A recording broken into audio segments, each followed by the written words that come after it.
The one thing we haven't covered, because is the lockdown debate, whether we should ever have had a lockdown in the first place, whether with 100 million people, as you say, who are already immune to this, or whether the lockdowns have made a big difference or not. That's such a difficult position, but the debate is sort of raging in some parts of the world. Do you think if we hadn't locked down, we would have had a much worse outcome in this? It depends what you mean by we. I think that, for instance, in New York City in March, it was really critical that we locked down. And there are a number of other places like that where there were outbreaks that were quite dramatic. But I think even in the American context, it was almost certainly counterproductive for countries like, across the Midwest or, into the Southwest, places that had very little, experience with the disease, to lock down, because we essentially exhausted the willingness of those people to do that again when the disease really arrived and it was necessary. And that was quite counterproductive.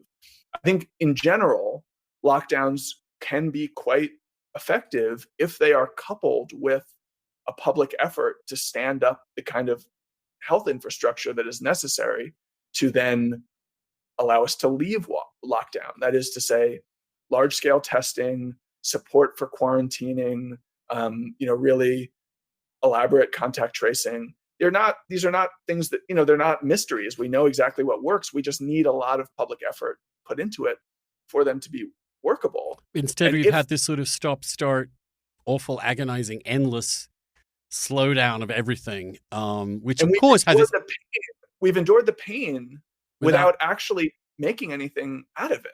That's the thing that's so horrifying. When I was working on the vaccines piece, I talked to this vaccine researcher named Florian Kramer, who is at Mount Sinai, New York, and he was saying he thought that if there had been a WHO sort of mandated global shutdown of international travel of just 2 or 3 weeks in January or February, we could have avoided almost all of the pandemic suffering that we've seen to date.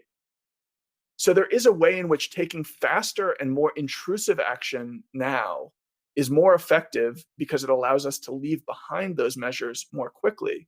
And in the West, we've really preferred to ratchet up our responses rather than go whole hog and then ratchet down, then sort of back our way out of them. Yeah. And I think that has been a really catastrophic mistake. Yeah, I can see that too. But if we were to say in the US, okay, we're going to lock down for a month, and you wait at your front door and that someone's going to come with a vaccine in the next month, and then you're going to stay at home for another 2 weeks for it to take hold, I would be completely in favor of that lockdown. I think everybody would. We'd have a very clear limit. You'd have something to look forward to. You'd understand why it was happening, and you could trust the authorities to do what they were going to do. And of course, the cost of lockdown in terms of people's physical health, mental health, is we have yet to really understand how awful that has been. But there is a trade-off. There is obviously a trade-off. And if you lock people down without any strategy to really make that work, except to try and prevent economic growth going through the toilet, you make that impossible to happen. Yeah.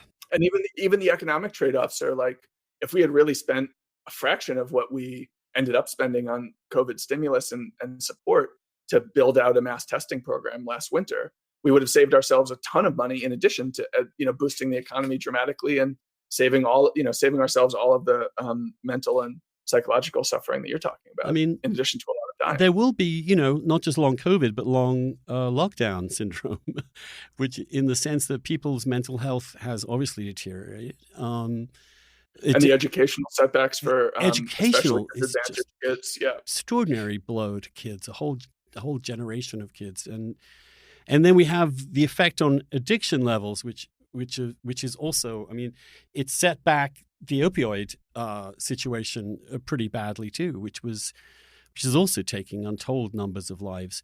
It's the first time in a couple of decades that more people are smoking too. Really? Yeah. I will forgive. I mean, my own strategy is I've got to give myself. I've been definitely smoking more weed in lockdown. It's just I can't.